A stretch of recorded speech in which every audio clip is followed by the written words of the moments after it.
చేశారంట. బయటైతే ఎంతకన్నా చేయదు.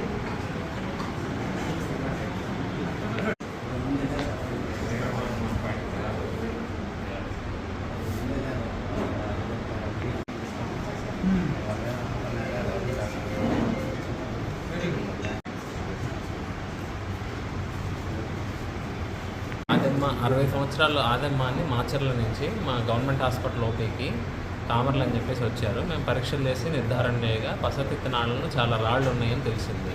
అయితే దీనికి ఏంటంటే వయసు రీత్యా నార్మల్గా ఏంటంటే ఎక్కువ రాళ్ళు ఉంటే దానికి సర్జరీ చేయాల్సి వస్తుంది.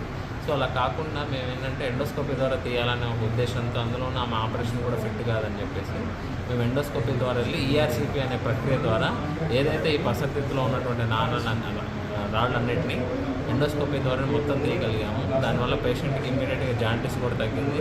దాంతోపాటు పేషెంట్స్ కూడా చాలా ఫిట్ అయిపోయారు. పెద్ద ఆపరేషన్ నుంచి మనం తప్పించాము. సో ఈ ఎండోస్కోపిక్ రిట్రోగ్రేడ్ కొలాంజియోపైక్నోటోగ్రఫీ అంటాం.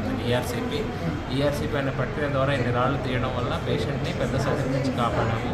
దీనికి మెయిన్ కారణం ఏంటంటే మన గవర్నమెంట్ కాస్ట్లీ ఎక్విప్మెంట్ ఇచ్చింది. దాంతోపాటు డాక్టర్ కిరణ్ సుబ్రహ్మణ్యం సార్ సహకారంతో చాలా ఎక్విప్మెంట్ కూడా వచ్చాయి.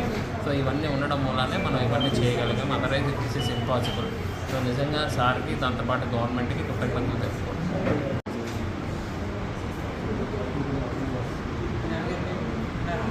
మాది మాచర్ల మాది. మా అమ్మమ్మ గారు గత 6 నెలల నుంచి సరితిత్తుల రాళ్ళతోటి ఇబ్బంది పడుతూ ఉన్నారు. ప్రైవేట్ హాస్పిటల్లో పిడుగురాల ప్రైవేట్ హాస్పిటల్లో చూపించాము. వాళ్ళు వైద్యం చేసి తగ్గిపోయిందని అని చెప్పేసి పంపించారు. కానీ ఆ తీవ్ర ఇబ్బందితో బాగా ఇబ్బంది పడతా ఉంటుంటే గవర్నమెంట్ జీజీహెచ్ హాస్పిటల్ మీద నమ్మకంతో ఇక్కడికి వచ్చాము. డాక్టర్ గారు మా కానీ మా అమ్మమ్మ గారికి కానీ ఎటువంటి ఇబ్బంది లేకుండా ఆపరేషన్ బాగా చేసి మమ్మల్ని బాగా చూసుకున్నారు. వాళ్ళ కృతజ్ఞతలు. బయట హాస్పిటల్ అయితే ఎంత ఖర్చు అవుతుంది అన్నారు? ప్రైవేట్ హాస్పిటల్ అయితే ₹1,50,000 ఖర్చు అవుతుందని చెప్పారు సార్. జీజీహెచ్లో ₹1 కూడా తీసుకోకుండా మాకు చాలా వైద్యం చేసి మమ్మల్ని చాలా సంతోషంగా పెట్టారు. అందరికి అదే చెప్తావా? హాస్పిటల్ రమ్మని చెప్పా వద్దంటావా? ఈ గవర్నమెంట్ హాస్పిటల్ రావాలని చెప్పమంటావా వద్దంటావా? హాస్పిటల్కి అందరూ వచ్చి నమ్మకంతో వచ్చి అందరూ వైద్యం చేయించుకొని అసలు హ్యాపీగా అయిపోయి. ఎందుకంటే మేము పీజీకి ఉన్నప్పుడు అండర్ గ్రాడ్యుయేట్ ఉన్నప్పుడే ఉండేది. సో మెడికల్ గ్యాస్ట్రాంట్రాలజీ విభాగం అయితే చాలా కాలం వచ్చింది. సో ఇప్పుడు దాదాపు మెడికల్ గ్యాస్ట్రాంట్రాలజీ విభాగం వచ్చేసి దాదాపు 45 ఏళ్ళు 60 ఏళ్ళు హ్యాపీగా నడుచుకుంటూ వెళ్తారు. కాబట్టి ఎండోస్కోపిక్ ప్రొసీజర్స్ అయితే మాత్రం కొత్త లేకుండా న్యాచురల్ ఆర్ఫర్సిస్ ద్వారా తీయమైతే మాత్రం ఒక అద్భుతమైన ప్రక్రియ. వాళ్ళ గవర్నమెంట్ హాస్పిటల్లో మెడికల్ గ్యాస్ట్రాంట్రాలజీ విభాగం అయితే మాత్రం మనతో ఉందండి. వాళ్ళ బంగారు బాబు ఉన్నాడు మనతో.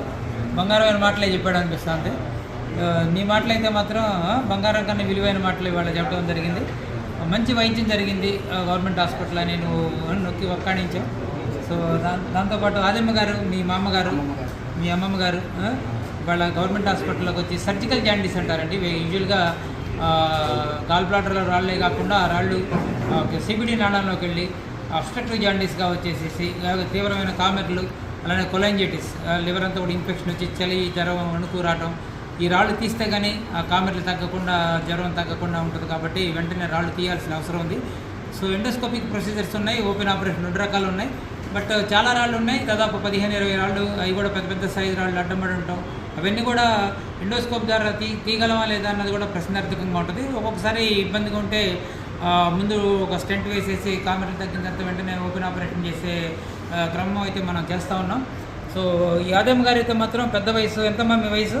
70 సంవత్సరాలు దాటింది. కొద్దిగా బాగా లివర్ ఫెయిల్యూరు, జాండీస్ ఇవన్నీ ఉన్నాయి. కాబట్టి మేజర్ సర్జరీ అన్ఫిట్ అని కూడా మత్తు డాక్టర్లు చెప్పడం.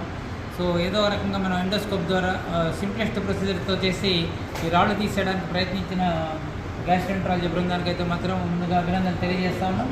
సో చాలా కేసులు మంచి అడ్వాన్స్డ్ టెక్నాలజీతో చేస్తున్నారు. కాబట్టి ఇవాళ మనకు అందుబాటులో ఉండి పేషెంట్లకు కూడా సింప్లిఫైడ్ ప్రొసీజర్స్ కాబట్టి